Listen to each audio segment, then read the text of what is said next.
Hello everyone and welcome back to Alpine Odyssey. It's been a little while since we had a proper episode. I do apologize, but we have been busy with other things here of late. But today you get a little bit of a longer thing. First part of this episode is we are working a little bit of the skin of a restroom structure that we kind of finished up on stream last week, but I did want to include a little bit of this in case some of you miss the streams, and so therefore some of you also kind of miss what's going on with the little areas in the park. You know, a lot of like the service stations and plaza spaces and the smaller details that kind of make things more grounded and blend into each other. So, you know, this is just kind of an update on that. Everything in the park is done in terms of the Aztec section, except for the interiors of some of these buildings, and then also the main temple that we're going to be working on, or at least starting work on today. So, you know, doing a lot of foliage in these areas, really good to help fill in a lot of the dead space, and also to help keep that jungle vibe on a lot of these structures, because I feel like we're kind of starting to lose that a little bit. We're starting to lose control over the theme in general the longer this area has been going on, and I think that's simply due to me not being still super comfortable working on an Aztec theme set. It's not really my favorite thing. So a lot of these buildings are starting to become a little samey, which is fine because I mean they are supposed to be kind of in the same genre anyways. But you know, I'm pretty excited to get this whole section wrapped up once we finish the temple, and then we start working on the backstage area. Once we start working on the backstage area of the European section and the current Aztec section, which is going to be a nice change of theme, you know, very modern, clean, and simple detail. So hopefully we can get through that quickly. And of course, new parking lots. We will be taking a break from Alpine Odyssey, and just want to let you guys know that ahead of time. Not only am I a little burned out of working on the same project for the past 6 months, I just want to maybe work on something new for a little bit to recharge my batteries. Work on some more single one-off builds that don't have to worry about the constant sightlines, constantly worrying about keeping the theme consistent, and just have some fun again and plan a coaster. And that's something we want to do over the next month or so as we transition and basically end this first season of Alpine Odyssey, and we'll be back probably early 2018 with more. But yeah, other than that, we made this cool little plaza using the tops of the bricks and just added a little bit of a coloration pattern to that. Now, we finished that up on live stream, so you guys can go watch that and how that turned out. But for now, we are going to work on the tile set for the actual temple. It's going to be a brand new tile set. I've made plenty of tile sets at this point for the Aztec area. There's a lot of nuance and detail in these structures, unlike European buildings, because a lot of these European buildings, like over in the previous section, you'll notice that, you know, they have plaster walls, they have the vertical kind of cornerstone elements, whether that's made out of wood or actual solid stone pieces. And then you have the wooden trim going and supporting a lot of the structures elsewhere. That's a very quick I guess, summary of what is in a European building, or at least in the section that we were working on and the type we were working on. And it gets to a point where you get pretty fast at making such a thing. However, the main difference compared to that and the Aztec area is that the Aztec area uses a lot more variation in wall types. There's a lot more variation in the actual material composition. I mean, it might be a lot of stone, but the stonework is interacting now. You know, you can see we threw in some wooden beams here, and then we're putting brick over this. So in terms of part count and how many little layers go into each wall piece, the Aztec area is getting up there in part count for sure. Now, like the little area of the actual log flume that we're going to be working on today, besides just skinning doing the base skin around everything, it's not going to get 100% done because there's no real way to do that in one episode. We have about 20 minutes of speed build today, and usually that's still even too long for a YouTube video. But hopefully over time, this will get filled out. I want to try and tackle a side or so per episode, and then the ziggurat will be done, and hopefully over the next few weeks as we live stream and work on interiors, the Aztec area will be done, and then we will go ahead and start 2018 with the backstage areas, and then take a break. A lot of little wooden trim going on the upper and lower section, and then also on that left wall piece, you notice that wooden trim kind of holding this beam going through it. I thought that was a really cool little element. It's minor and decorative kind of footprint, but it fills the space nicely, and more decoration like that is something that I really enjoy doing.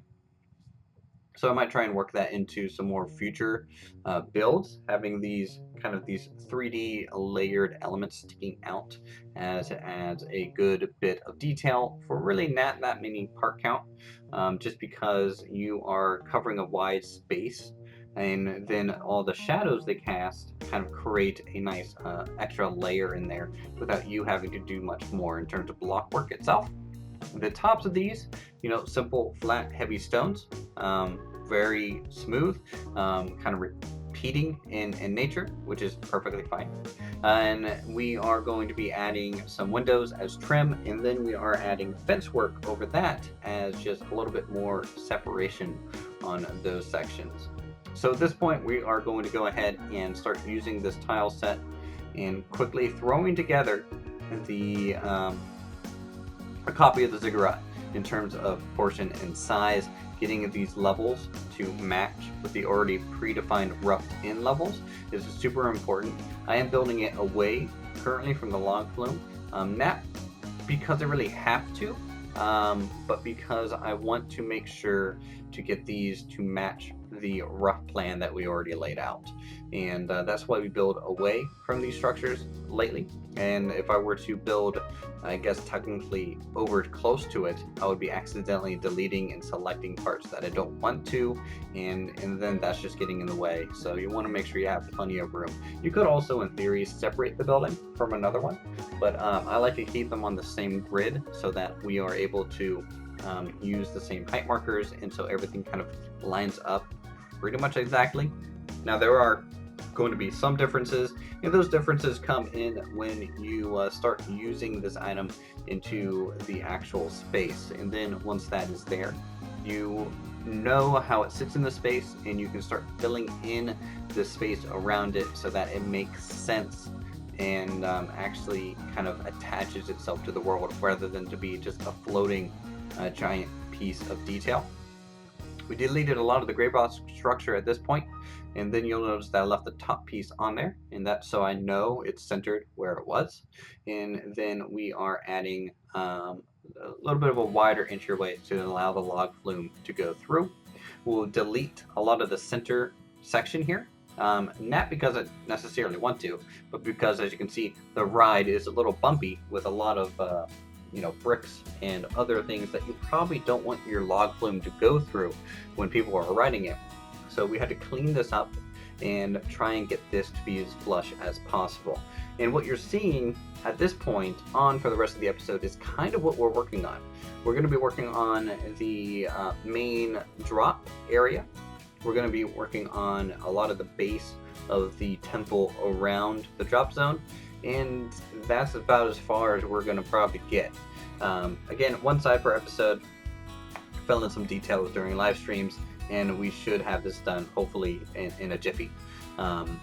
These large rides that are kind of in itself a major build and undertaking, they take a lot of time, so we're just going to have some patience as we add this stuff together. Now, the way I'm doing the backdrop around here on the actual log ride is that we are using wall pieces, and in the same details, we're just letting it back there and lowering it down so that it clears underneath the actual waterway.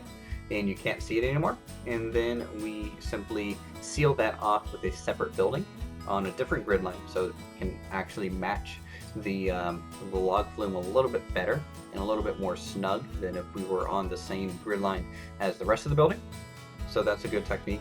We are using multiple buildings in this thing to get different angles and shapes and grid spaces where we need them. That always building on one grid, it can be rather limiting.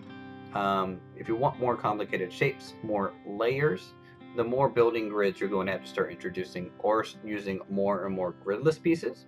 And as much as I enjoy using gridless pieces, a lot of the times you want that copy and paste functionality that the grid can offer you, and also the simplistic, large castle bricks that we're using for this side is offering just enough detail, in my opinion, to be worth mentioning. And the vertical columns holding the flames, I don't know if I want to time these for the drop or not, or just leave them on permanently. I will say that it does look pretty cool at night there with them on constantly like that. But for now, we'll just leave them there, and you guys can give me the feedback in the comments down below, like always, that I appreciate. And we'll see about changing some things and editing it as we go. This is an ongoing project, and it's never really ever done. Shoot, even the parking lot's not even technically done. Here, you'll notice that I got rid of a lot of the gray box at the bottom. And in fact, you're probably also wondering why I'm not skinning 100% of the gray box that we laid out. There's two reasons for that. One, I don't know how that's going to interact with the terrain. And then two, in my opinion, the temple is on two different sets of foundations. So there's the main temple, which is kind of what we built up there. That looks really nice and clean. And then there's this like older section, really run down, broken, and in pieces, crumbling into the waterway down beneath the ride. And to do this, what I had to do is, of course, delete the old original kind of rough-in, and then I just start throwing pieces at this. There's no real good methodology that I've come up with to make ruins in Planet Coaster. You can use, I guess, some prefab pieces to hopefully speed up the process, like some prefab like broken wall pieces, or I'm sure if you have like the spooky DLC where they have the broken ruin pieces, you could probably do something a little bit quicker than what I'm doing, because I'm not using any of the DLC. But it's basically adding all these little layers over time, and then trying to tell a story with like, why is this structure jutting out farther than the structure behind it? Well, maybe that wall collapsed more, and then this one's kind of holding up some of the weight at this point. And trying to come up with good, maybe not always 100% sound logical reasons things are laid out the way they are, but believable enough to make people not want to question it too deeply, which is always good. Like for example here, just throwing the columns at odd angles to each other, and then supporting it with other things and building up rubble, and maybe like, why is this column caught here at that angle? Well, the two bricks are holding it together, and the weight of it just kind of settled there, and it's not really holding up anything anymore because it's so broken. And at this point, it's just sitting there waiting for maybe a big wave, or possibly just more of the structure behind it to collapse, and then it will fall more.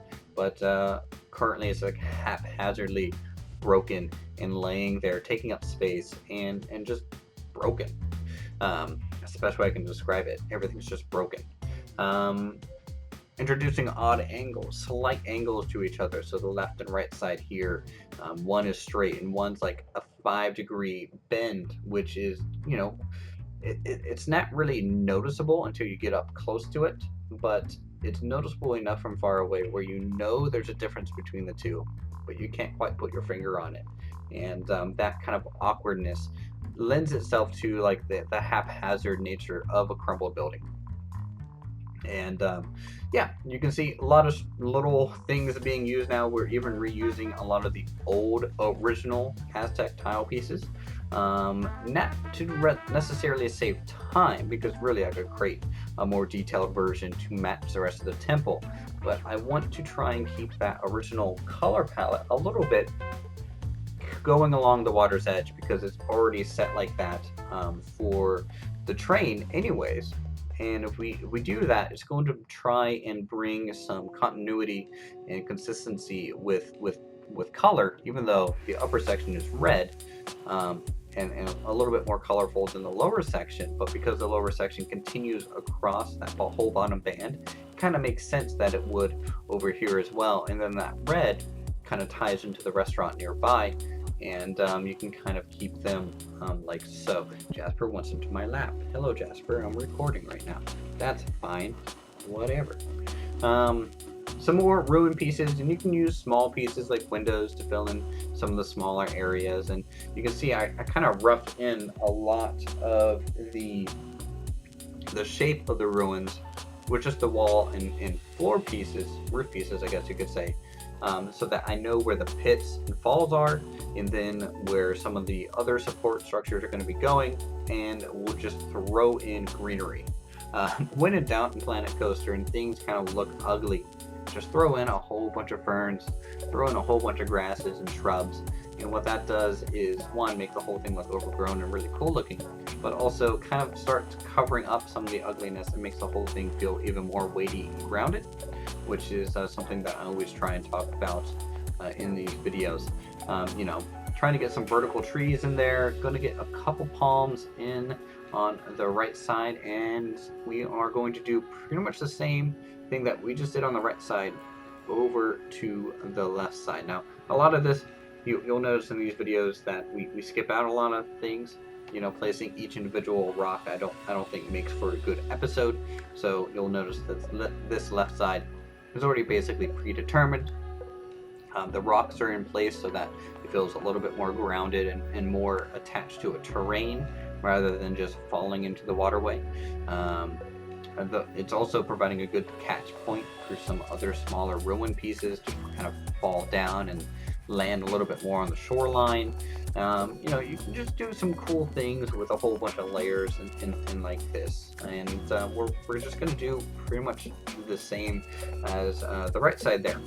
Introducing some different colors, some dark colors to represent how old it is, some lighter colors. Maybe this is the old interior understructure of the temple that's kind of being revealed and then falling, and it will eventually dull over time. Or maybe they were more decorative pieces that just don't make sense in their current setup at this point either. You know, there's just all these things to add.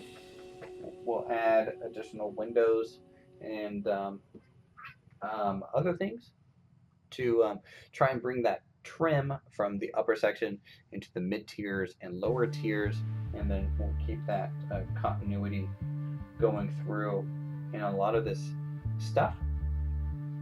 We'll then start, of course, filling in a lot of the shrubs and other pillars, try and keep them I guess similar but still yet different from each other. That's always something that you want to try and do. I'm kind of running out of things to say. You can only talk about ruins for so long before you're just like, you're making trash piles, and then you are making trash piles look good. that's kind of what you run into when you start doing this. Going back in with some more prefab structures just to make it go a little quicker at that point, and then we will keep doing this. Just keep doing this. I probably could have cut all of this out of the video, but you know what? I'm leaving it in for you guys, so you guys get to see my bane and my existence of the past week, laying broken pieces and shrubs for hours. Yeah. So with that, we are basically coming in to the speed build section. So we'll be going into real time. We'll of course show some nice cool shots from the lake, and you guys of course will be able to get a little bit of a closer, slow down view of how this progress is coming. You'll be able to leave comments down below telling me to tweak things. If you like things, definitely leave a like in the video. And with that, we will go ahead into real time. Alright, so here we are taking a look at the front of the temple. I'm calling this the front, not because this is the entryway or anything like that.